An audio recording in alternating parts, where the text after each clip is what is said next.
फिर दिन हुआ पुरानी रात का, करे सौ शुक्र हम खुदा की जात का, खुदा की जात का, नया फिर दिन हुआ। आज की आयत। जब यीशु उस जगह पहुंचा तो ऊपर निगाह करके उससे कहा, ऐ ज़कई जल्द उतर आ, क्योंकि आज मुझे तेरे घर रहना ज़रूर है। लूका 19 बाब 5वीं आयत। अजीज़ों, जहाँ खालिक खुदा ने बनी नौ इंसान को अपनी सूरत और शबीह की बदौलत सारी तख्लीक पर इख्तियार बख्शा, वहाँ उसको खुद अपनी मर्ज़ी से ज़िंदगी जीने का हक़ भी दिया, यानी इंसान को उसकी मर्ज़ी पर छोड़ दिया, मगर इस बात का ध्यान रहे कि इसके नतीजे का ज़िम्मेदार इंसान खुद है। अजीज़ों, बनी नौ इंसान की तख्लीक पूरी कायनात में अफजल दर्जा रखती है। इंसान के लिए एक बड़ा एजाज़ है कि खालिक खुदा ने खुद अपने हाथों से अपनी सूरत और शबीह पर उसे तख्लीक किया, फिर हर शय पर इख्तियार देकर मज़ीद बरक़ात से नवाजा। अजीज़ों, बावजूद इसके हमारे आबा व अजदाद ने इब्लीस की दावत पर खुदा की मानत बनने की ख्वाहिश में नेक व बद की पहचान का ममनुआ फल खाया। खैर, वो खुदा की मानत तो न बन सके, पर अपनी महदूद और नाकस अकल के बायस अपनी हिकमत से ज़िंदगी के फ़ैसले करने लग गए, जिसके बायस उनके कौल और फ़ेल में तज़ाद आया। ज़ाहिर और बातिन एक दूसरे के बरखिलाफ़ हो गए। यूँ इंसान खुद से ही धोखा खाने लग गया। अब सूरत हाल ऐसी है कि ज़िंदगी के मसले मसाइल अपनी हिकमत से हल करता है, जो मज़ीद उलझन का शिकार हो जाते हैं, पर वो इस खुशफहमी का शिकार है कि वो ठीक रास्ते पर दुरुस्त मंजिल की तरफ रवां दवां है, जबकि हकीकत इसके बरक्स है। खुदा का कलाम आईने की तरह सच बताता है कि अब के नस्ल इंसानी गुमराही के रास्तों पर महवे सफ़र है, जिसकी मंजिल बड़ी खौफनाक है, क्योंकि अब हमारी सोच पर कंट्रोल करने वाला और हमारे दिल का रखवाला वो है जो हमारे जीवन की गाड़ी को अपनी मंशा के मुताबिक चला रहा है। अजीज़ों, यूँ हम इस इब्लीस के हाथों बेबस होकर ब्लैकमेल हो रहे हैं। वो ऐसा चालाक और मकार दुश्मन है जो हमारी कमज़ोरियों से बखूबी वाकिफ़ है।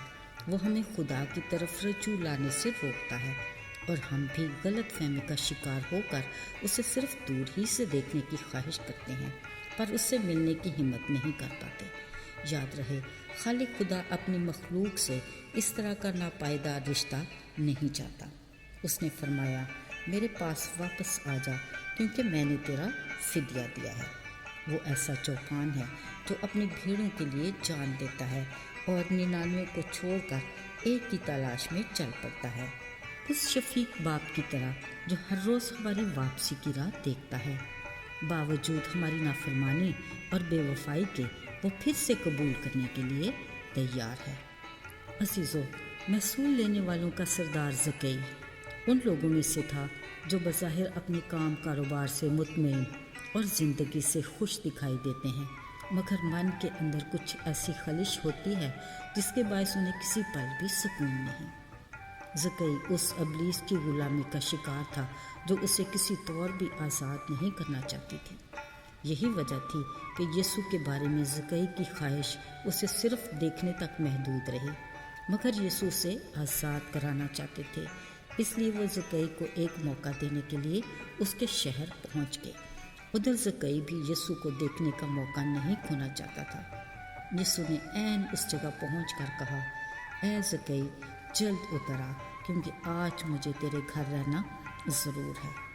अजीज़ों, खुदा के कलाम में लिखा है, वो खुशी से उसे अपने घर ले गया। यीशु उसकी कमज़ोरी से बखूबी वाकिफ़ था, लेकिन वो ज़कई को एक नई तब्दीली के साथ नई ज़िंदगी देना चाहता था। अपने घर में यीशु की मौजूदगी के बायस उसे दलेरी मिली। उसे खड़े होकर कहा, आए खुदावंद, देख, मैं अपना आधा माल गरीबों को देता हूँ, और अगर किसी का कुछ नाहक ले लिया है तो उसको चौगुना अदा करता हूँ। यीशु ने उससे कहा, आज इस घर में नजात आई है, यानी आज मुझे तेरे घर रहना ज़रूर है। अजीज़ों, अगर हम में से कोई भी अभी तक इब्लीस का गुलाम है और यीशु को सिर्फ देखने की हद तक ख्वाहिश रखता है, देखिए वो हमारे दिल की हालत को जानता है। वो हमें भी आज़ाद कराना चाहता है। अजीज़ों, वो हमें कहता है कि मुझे आज तेरे घर रहना ज़रूर है। वो हमारे दिल में सुकूनत करना चाहता है। ध्यान रहे कहीं वक्त ना गुजर जाए और निजात का दरवाज़ा बंद ना हो जाए। आइए यीशु को खुशी से घर लाने का मौका खो ना दें। यकीन कीजिए वो अपने फजल से एक बड़ी तब्दीली के साथ हमें नई ज़िंदगी देना चाहता है। हमें फ़कत ज़कई की तरह अपने गुनाहों का इकरार करके नई ज़िंदगी को शुक्रगुजारी के साथ तोहफे में लेना है। आइए दुआ करें। आए हमारे बाप, हम यीशु मसीह के लिए शुक्रगुजार हैं जो खुद हमारे दिल के दरवाजे पर आता है। हम उसके लिए दरवाज़ा खोलने की बजाय दूर ही से देखना चाहते हैं। आज अपने पाक रूह के वसीला से ये फजल कर कि हमारा दिल उसकी हुजूरी से मुनव्वर हो जाए और हमारी ज़िंदगी में उसकी सुकूनत हमेशा तक कायम रहे। यीशु के नाम में आमीन।